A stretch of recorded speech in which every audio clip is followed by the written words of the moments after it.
This is your captain speaking. Welcome on board on this deep dive into the subdivision of the video game colloquially known as Warframe.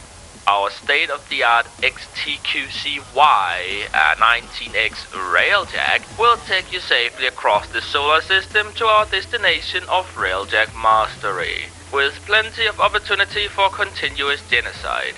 Okay, the analogy might have broken down halfway through the introduction, but I think you get the point, right? This is a long-form guide aimed to overturn every single last aspect of Railjack in as concise and poignant a manner as is within our ability, just for your information in case you're new here. Okay, here we go. Here is how to get a Railjack in excruciating details. Once you install the game, you will be loaded straight into the Awakening quest. Once you take out War, head straight to the navigation console and activate the Once Awakened quest. You need to unlock Mercury first. Next, you'll head to Mars and complete the Arkwing quest. This will reward you with the aptly named Arkwing. Don't worry, we only need it for transport, no janky Arkwing combat required. Straight onto Phobos to complete the Stolen Dreams quest, then the New Strange quest on Europa, then head to Europa and scan these drones to complete the Natan quest. This is excessive, but I can't do anything about it. Finally, you must complete the second dream, which will leave you caught up with the story. This is where we deviate from the main quest to go do another quest. Last one, I promise. Rising Tide. Notably, you will need 15 music ensembles, detonite ampules and field drone samples. The blueprint for the Railjack Cephalon is purchased from the market. Now we're almost done. Just follow the quest and craft the parts. Look, there is a way of farming this in a legit manner, but instead, simply join a low-level Railjack and help by completing the secondary objective if there is any. Make sure to thank your Railjack captain for the carry and be on your way. Also, when you first use your Railjack, you are required to do a quick fetch quest, but then you will be the proud owner of a Railjack. Getting started with Railjack. So, you just went through all of that, or maybe you just purchased a pre-built Railjack for 400 platinum. In any case, you find yourself with a Railjack and no idea what to do with it or even how to use it. Well, let's start with the latter and move on to the former. How do you use a Railjack? There are several posts on the Railjack, some of them more useful than others and some not at all. Let's start with the helm, located at the front of the Railjack. I feel like this is pretty evident, but this is where you pilot the Railjack. It handles similar to the Arkwing, except it turns much more slowly and also moves significantly faster. You have access to the forward turret and can also fire the Oronance while piloting the Railjack. Next up we have the forward artillery, just behind the helm. This is the same as the helm, except of course you can't actually make the Railjack move. On the other hand, you gain access to a secondary fire mode, that of the artillery. This should exclusively be used to destroy enemy cruise ships, as they can only be fully terminated by landing a killing blow with a dome charge. There is another way, and this includes infiltrating the enemy cruise ship and then destroying the core from within. Due to how long this takes in comparison being tens of times slower, this is the equivalent of joining a mission with this stop unmodded and only using the alternate fire, so in other words it's griefing, please stop it. Then we have the turrets scattered around the Railjack. These allow for a full 360 degree of freedoms, while the helm and forward artillery can only fire upon what is immediately in front of you. All of these three posts have access to the abilities of the Railjack, which is determined by the mods of the host of the Railjack. Now unfortunately, you'd never actually use these side turrets. I will get into why and when you might want to use them, but for now, let's just say that they are kind of useless. My personal favorite has to be the slingshot, the giant barrel on top of the Railjack. The access point to this post on the inside of the Railjack is located here. What does this giant cannon fire? Arkwing slingshot loaded. 10-0 in the barrel. While the slingshot can be used to enter cruise ships or damage enemy fighters, it is best used to fire oneself towards the objective outside of the Railjack. Finally, we have the fort located in the very back of the Railjack. From here you can refill your squad's energy, build dome charges for the forward artillery, or refill the ordnance. You can also craft juice for the Omni tool, but if you play well, this will never come up. 2 paths of Railjack. So now you know how to use each post, but before we get into when to use what and the responsibilities of each class, we need to talk about how you want to progress through this game mode. There are only 2 options really: intended progression and benign leeching. Intended progression. It is pretty self-explanatory. You start with the first mission and grind your way through the Railjack star chart. Now why would you want to do this? Well, if you have a group of friends or clanmates to play with, it's a ton of fun. The progression is great, and it's almost like each of you have your own builds and power, but at the same time you also collaborate to build a shared Warframe. I am talking about the Railjack here. And furthermore, I believe that the unsymmetrical gameplay require a higher level of communication, but offer a more rewarding and fulfilling experience for the individual player. I believe the Railjack missions to be a straight upgrade from the regular star chart in terms of the fun factor. Benign leeching is where you join someone else's Railjack, hopefully in the Veil Proxima, and then play the class of Away Crew. Why is it leeching? Because you are taking advantage of someone else's work, that being their Railjack. Why is it benign? Because by focusing on the part of the mission which most requires gear in terms of warframes and weapons, you offer a lot of value to the crew you join. Just make sure to announce your intent. In either case, we need to talk about how to play efficiently and in a way that is respectful to your crew. Earlier I alluded to the concept of classes. I'm not talking about Intrisics here, though they do play a role, so we'll have to talk about those as well. There are currently 3 classes in Railjack: Captain, Gunner and Away Crew. You might have noticed that there are usually 4 people in the squad, but only 3 classes. Back before Railjack's light rework, we had a 4th class, that of the Engineer, but their main responsibility was managing the forts, which is substantially easier now that you craft all of your dome charges plus 1. So the responsibility has instead been shared between the Gunner and the Captain. Instead, we run 2 Away Crew, as most Railjack missions have 2 objectives. Let's talk about each class and their primary responsibilities, and should they manage to complete these responsibilities early, their secondary responsibilities.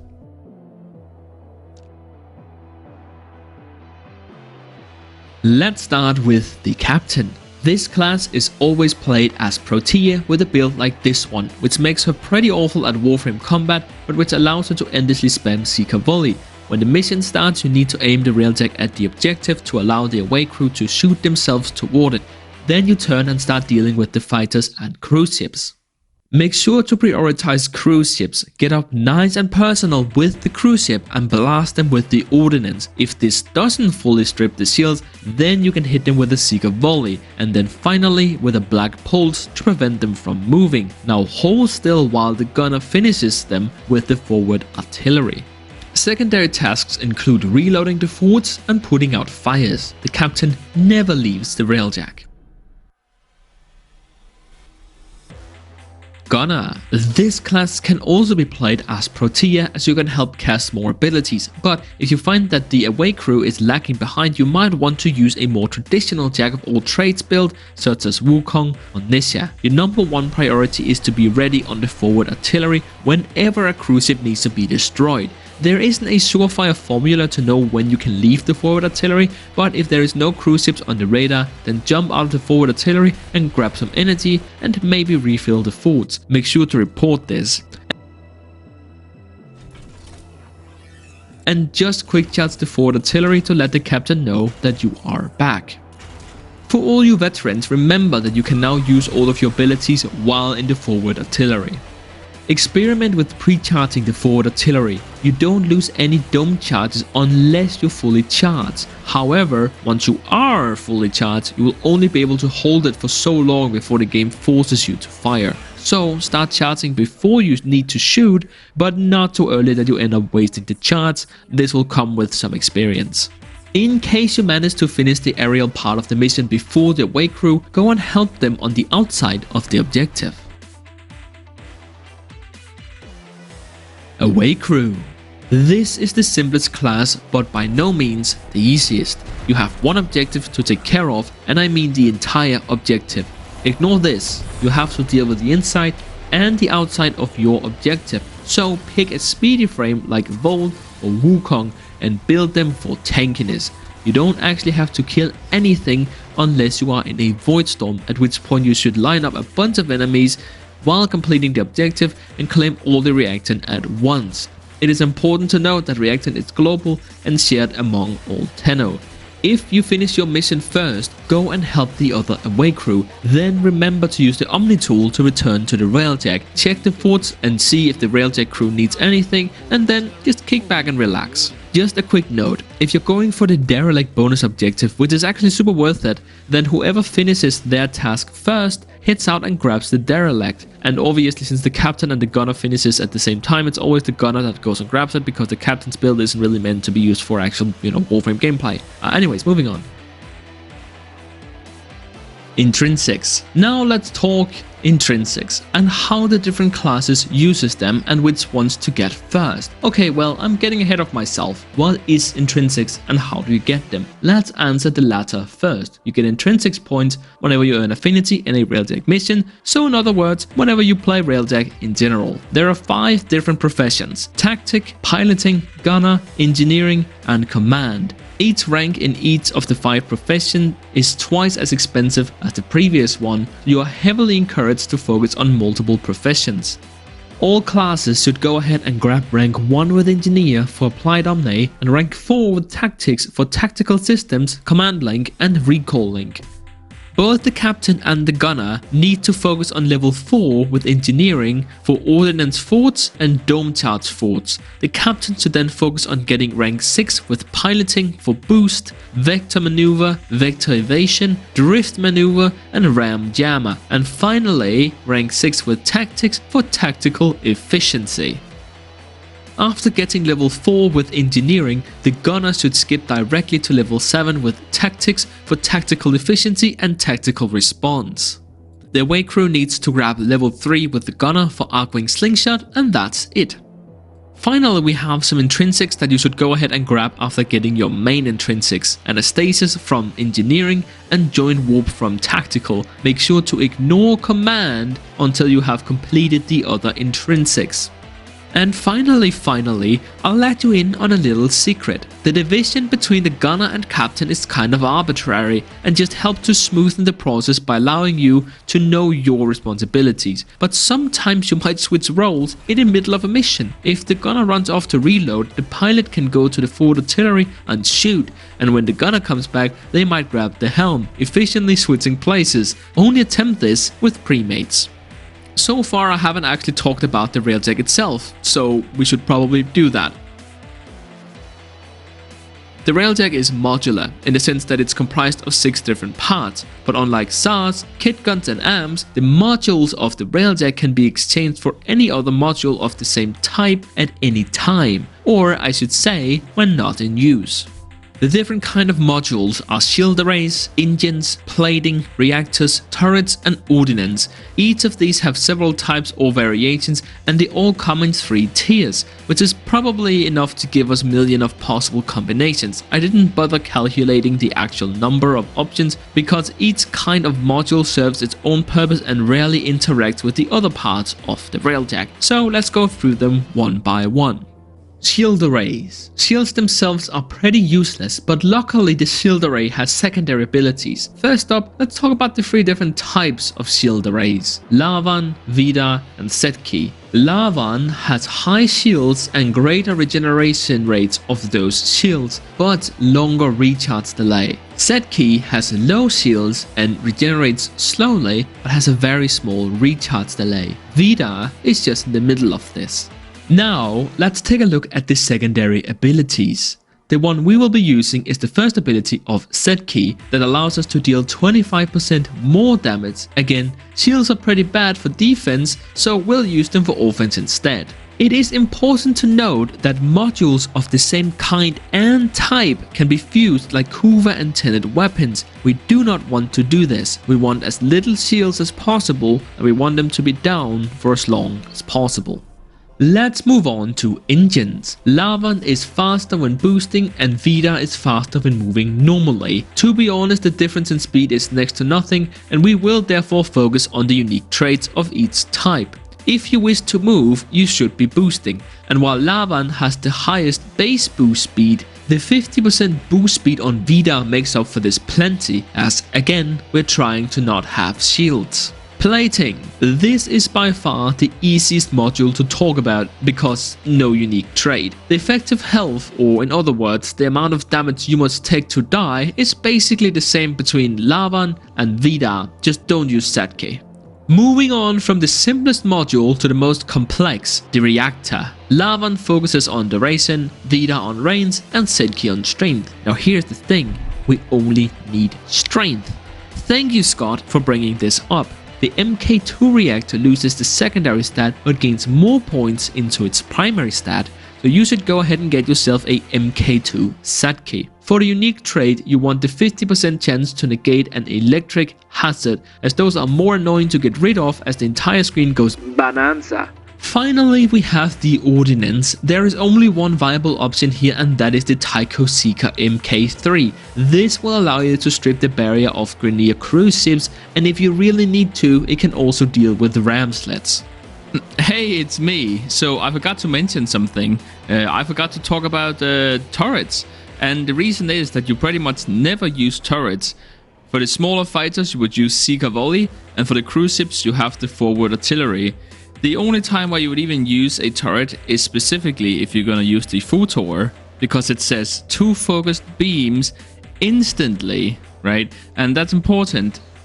What this means is that it's actually hit scan, and with this is breaking the information flow a little bit, but the Corpus cruise ships has a drone that try and face itself between you and the cruise ship, and it has a barrier in front of it. You can actually shoot through the barrier and kill the drone, and thereby removing the shield, which then allows you to kill the cruise ship with your forward artillery. So yeah, that's turrets for you. Since aviation was turned into good old mods, and whatever the old resource was called was turned into Endo, it has gotten a lot easier to get into Railjack, and left us veterans with a lot of Endo. Anyways, there aren't actually that many mods for Railjack, only 30 in total. For the aura slot, there is only one correct option, and that is Ironclad Matrix, with a full squad that is 360% more effective health. That is insane. You will also notice that I have 3 engine mods on here. Speed is king. And with this setup, while having no shields and with no enemies around you, you will have an insane 2200 meters per second. The faction, turret and forge mods are pretty useless.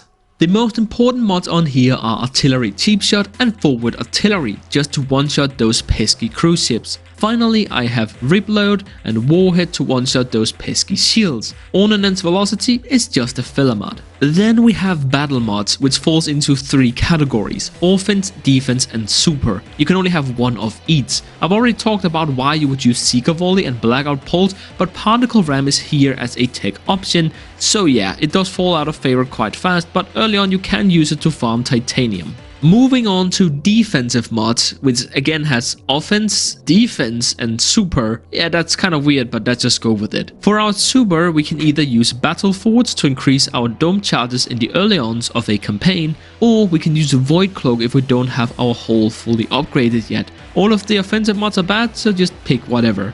For the defensive mods, we will be using Form Up, because some people just want to see the world burn, and if they refuse to return to the Railjack because I need to pick up every single last resource, just start the mission and use Form Up.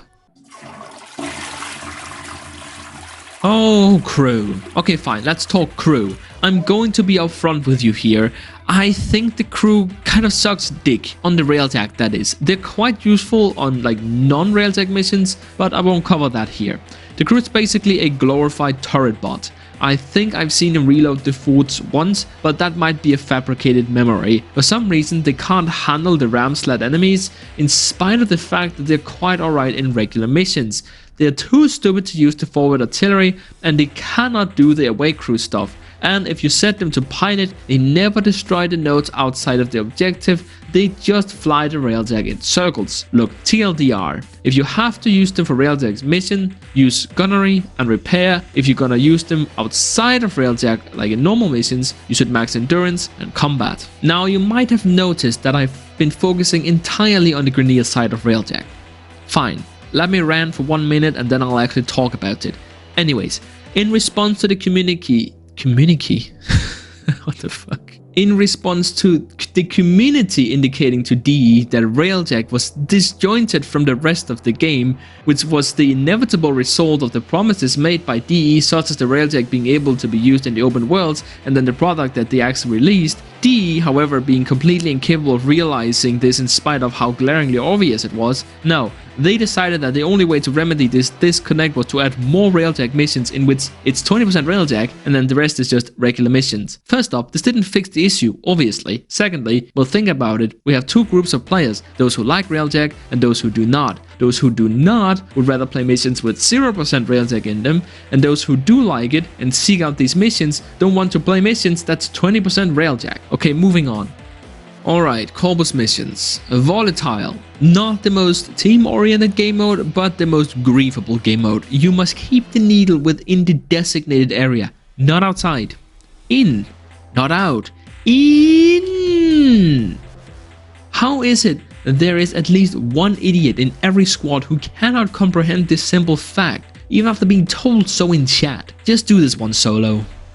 Or fix. You use your necromech and you shoot these. It's simple actually. No one wanted this, they just had it from the Venom event. Alright, so the Railjack part of this Railjack mission is actually really simple. The away crew is extra simple. It's just follow the objective marker, you can't go wrong. Again, use Photor for the cruise ships and just shoot the security nodes. Honestly, the Railjack aspect is nothing worthy of discussion, but I said everything. One more thing is that in terms of survival and defense, it's exactly the same except you get one Railjack reward instead of the regular reward. One reward, of which you get several from completing any Railjack mission anyways. The balance is completely off and it's actually kind of pathetic. Speaking of rewards and getting back on track here, let's assume that you are with a competent team that can clear a mission in 2.5 minutes with load times included. What kind of goods are we looking at after an hour of cruising through Void Storms? Credits first. You actually get 93,000 per mission in the Veiled Proxima, which leaves us with 2.2 million credits per hour without a booster, which is kind of surprising I guess. Between scrap parts and large amounts of rare mods, you will also earn just about 800 endo per run, which is 90,200 or half of maxing a legendary grade mod. Not too bad. Where did the rest of the recording go? I don't know. Woo, it's a mystery. Anyways, I was just about to say that you will get 24 prime parts as well, and you will get radiant relics and void traces on top of that. And also it's a really good game mode for leveling your weapons because of shared experience. I also have this clip that I want to show you guys. I had to remove it because of pacing, but I think it's kind of funny, so I'll add it here at the end. Anyways, so yeah, go ahead and enjoy that. This was a very long video. Support the channel, subscribe. I look forward to seeing you in the next one. And why would you play Railjack? Would it be fair to say that Railjack has a bad reputation? Yeah, I would definitely say so. It is debated whether the Empyrean update was the worst update in the game. And you know what? That's fair. On release, not all the walls of this tin can dashing through space at 700 miles a second would load in. Sometimes the floor would just decide, you know what, I'm not gonna be corporeal today, and you just fall right through that shit. Either getting stuck in said floor or get thrust out into outer space, which at first might not sound too bad because, you know, Arcwing. But that's until you realize that you've been permanently banished from the Railjack, soft-locking the mission until whoever fell through leaves the mission, and that means that if they refuse, you'd all just be fucked.